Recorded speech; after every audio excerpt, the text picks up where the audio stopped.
Okay, good evening.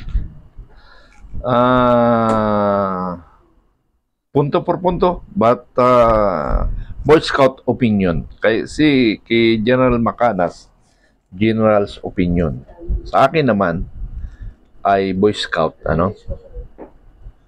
So sa Boy Scout, kasi ako nagsimula na naging tao siguro dahil naramdaman ko ganito pala ang magserbisyo sa bayan.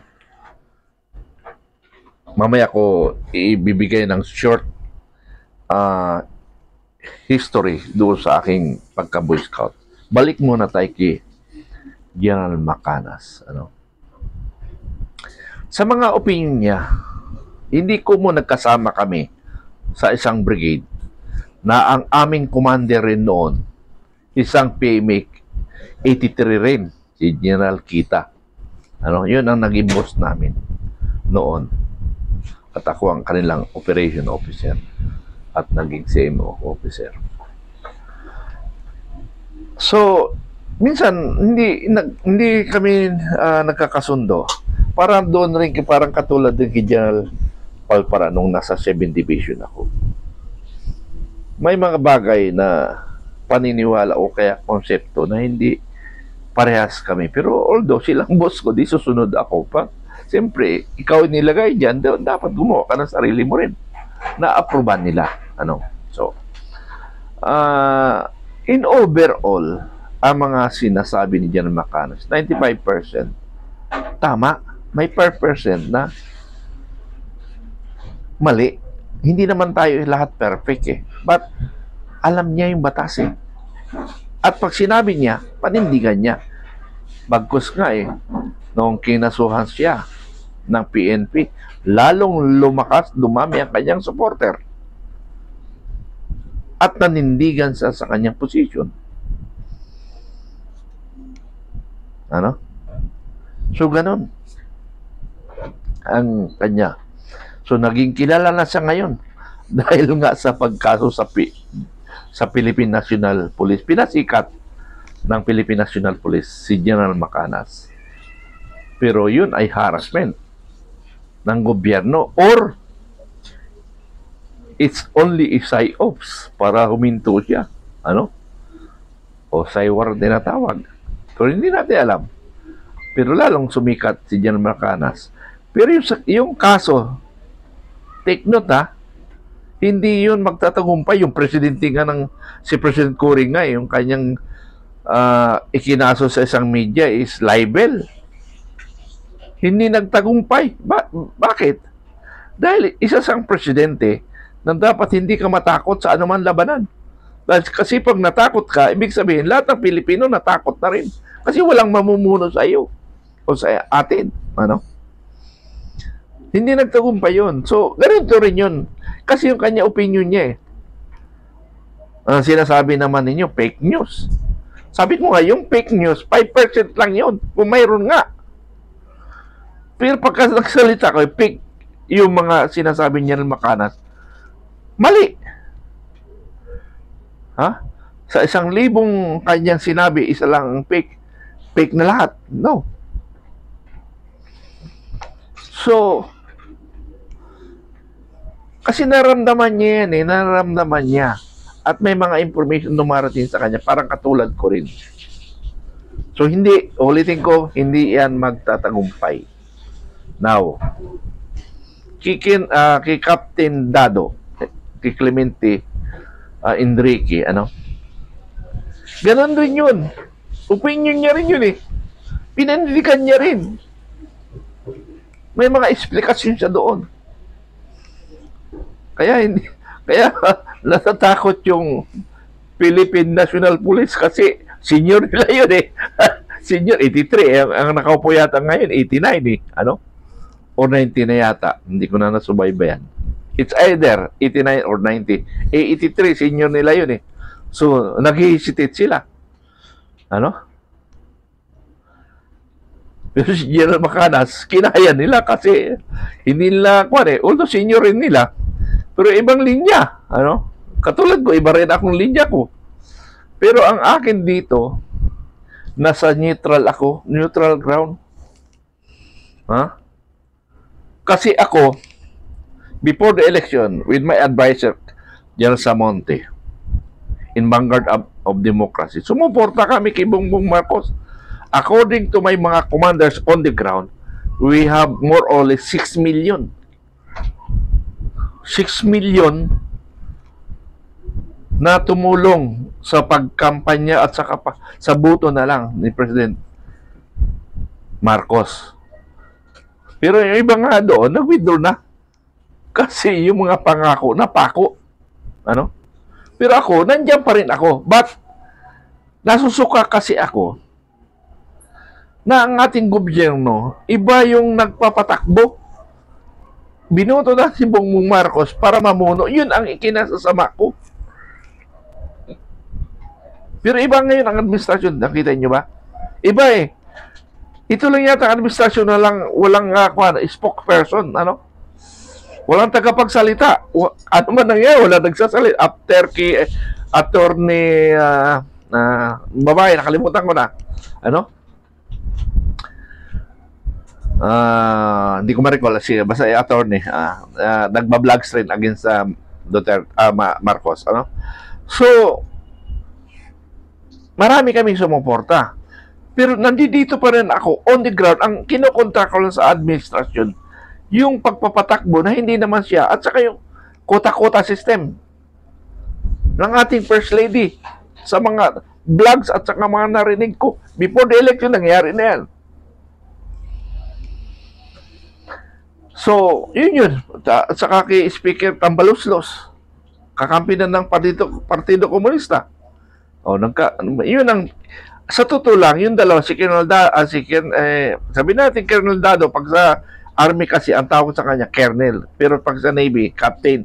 Colonel Enrique, at saka General Macanas.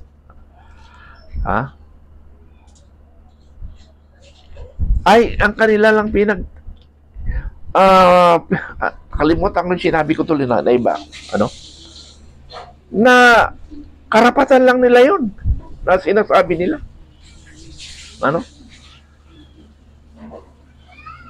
So,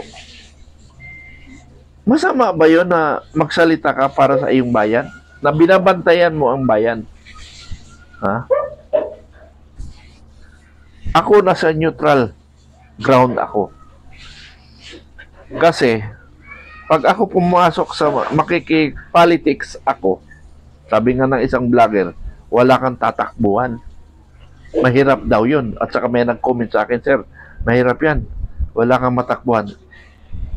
Wala kang kakampi. Sabi lang. Yun ang gusto kong punto eh. Balik ako ulit yung kwento na paniki. Ay, baka daw mapares ako sa magiging paniki. Both side, tinakbuhan, tinanggihan siya kasi sabi niya noon, tumakbo sa ibon, sabi niya, hayop. Tumakbo sa paniki. Sa hayop, sabi mo, ibon ka. So, madalit salita, wala siyang matakbuhan. So, kawawa siya. Parang ganun din sa akin na, wala daw akong matatakbuhan. Hindi ako dito sa kabilang partido, hindi rin ako sa kapartido, nasa gitna, kaya wala daw akong matakbuhan. Ang matatakbuhan ko dito, ang taong bayan. Kung tayo, mga kababayang Pilipino, kung mahal natin ang bayan, hindi sa partido tayo tumingin. Kung hindi sa tama at mali ang titingnan natin, doon tayo. Politics is politics. After the election, tapos na ang election. Dito na tayo sa bayan tumingin. Ano ba ang mali? Ano ba ang tama? Doon tayo. Di ba? Ganon sana tayo.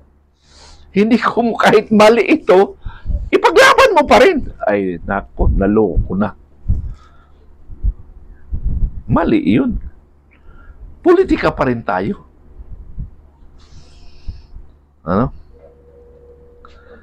Hindi ko yan gusto. Di bali ng kulang aking followers, kung dito ko lang sa partido nanindigan, kahit nakita mong mali, doon ka pa rin, ay di bali nang mag-isa na lang ako. At least nanindigan ako sa tama para sa bayan. Okay. Balikan ko yung sabi kong Boy Scout. Kasi ito, kwento ko lang ng mga iksi, ano. Sabi nga ni Colonel Dado o Colonel Enrique, nagbablog daw siya. Ang vlogging niya is history ng kanyang buhay. Tinatamad daw siya ng pagsusulat, kaya ginawa niya na ng vlog. Ano? So, naisip ko, ako rin ganun kasi may history rin ng buhay ko eh. Ano?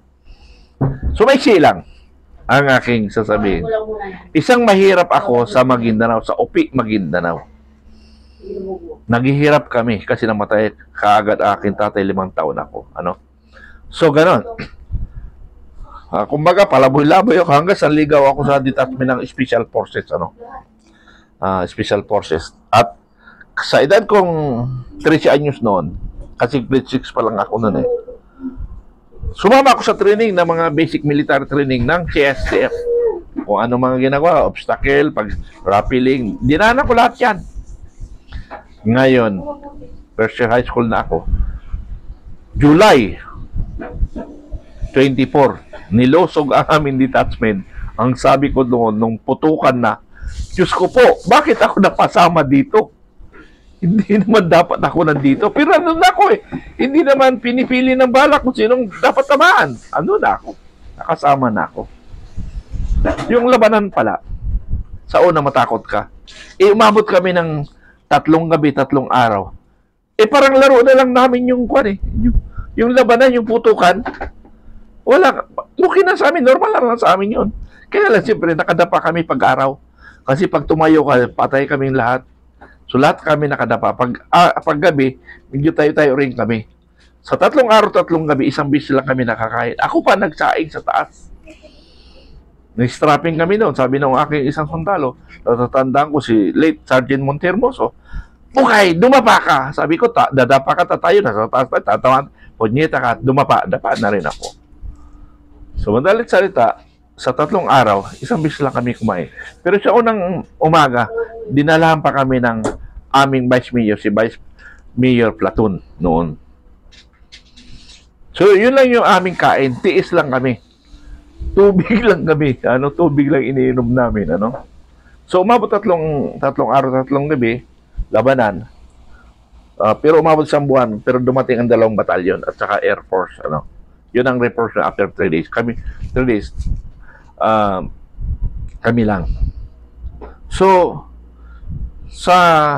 base sa intelligence report, ang namatay sa kalaban namin, 75. Ang mga sugatan, 150. Sa amin, isa lang ang tinamaan. Yung kabady ko pa. Kasi 2 kami yung kabady, nakadapa kami. Kung saan lang yung nakatutok kami, doon lang nakatutok yung baril namin. Wala kami pakialam sa sa likod namin, sa gilid namin, kasi mayroong rin nakatutok. Bandang alauna yata ng hapon, na-snipe si Kuya DNPF si Antonio yung body ko. Akala ko nga kasama ako sa tinamaan kasi yung slag napulot ko sa dibdib ko na may dugo. Yung sa nervous ko, sumigaw ako, may tama rin ako, may tama. Hinanap yung butas, wala palang tama ako. Pero saka ko idagdag yung kung bakit naduda ko, may anting-anting ako. Saka ibang kwento yun. So, gano'n. So, pagkakataon na yun, dinala ako sa Special Forces, pinag-aral ako ng Special Forces, naging sundalo ako, napunta ako sa Scout Ranger, pinag-aral ako ng Scout Ranger ng college, kaya ako naging official. Ganun ang buhay ko. So, saka na lang yung itikwento ko. Balik ulit tayo sa 2. Opinion. Pag mayroon kayo diskusyon sa 2, i-direct nyo, i-comment. Hindi yung sasabihin nyo fake news at saka judgmental. Give specific judgment. Ano yung specific na sinasabi nyo na judgmental? At saka ano yung fake na sinasabi ninyo na makalas na fake? Puro kasi fake, wala naman kayo sinasabi kung anong klaseng word, anong klaseng information. Tapos mayroong magko-comment, hindi na ako makakomment kasi tumago na. Ano yun? Namumuwisit lang kayo, naduduwag kayo. Huwag naman ganun. Pag tunay tayong Pilipino, huwag tayong maduwag, huwag tayong manlukod Sabihin yung totoo para sa katotohanan tayo. Di ba? Katotohanan lang. Ngayon, kung may prinsipyo ka na ipaglaban mo, ilaban mo. Huwag kang tumago. Anong klase? Naluluko ka o naduduwag ka? Alin lang sa dalawa? So much for that. Opinion ko yan na yung dalawa na yon ay kanilang opinion yon. Now, if they violated the law and then the Philippine National Police or the authority arrest them or file a case katulad ng ginawa kay Jan Macanas. Pero sana pag-aralan nyo kung magtatagumpay kayo. Now, kung hindi kayo magtagumpay, wag na lang kayo magpahiya sa mga tao na inaresto mo at saka kayo mawawala kayo kredibilidad. Pag-aralan nyo. Hindi yun nasulsulan kayo, inutusan kayo, banat kayo ng banat. Mali yun. So, yun lang. Yun lang opinion ko. Ano? Na sana tayong mga mamamayang Pilipino tumingin tayo sa tama. Kahit kung mali naman yung sinusuportan mo, umilag ka. Pero wag mo sabihin fake at saka judgmental. Ano yan? Specific, please specific yung sinasabi nyo. Salamat, salamat.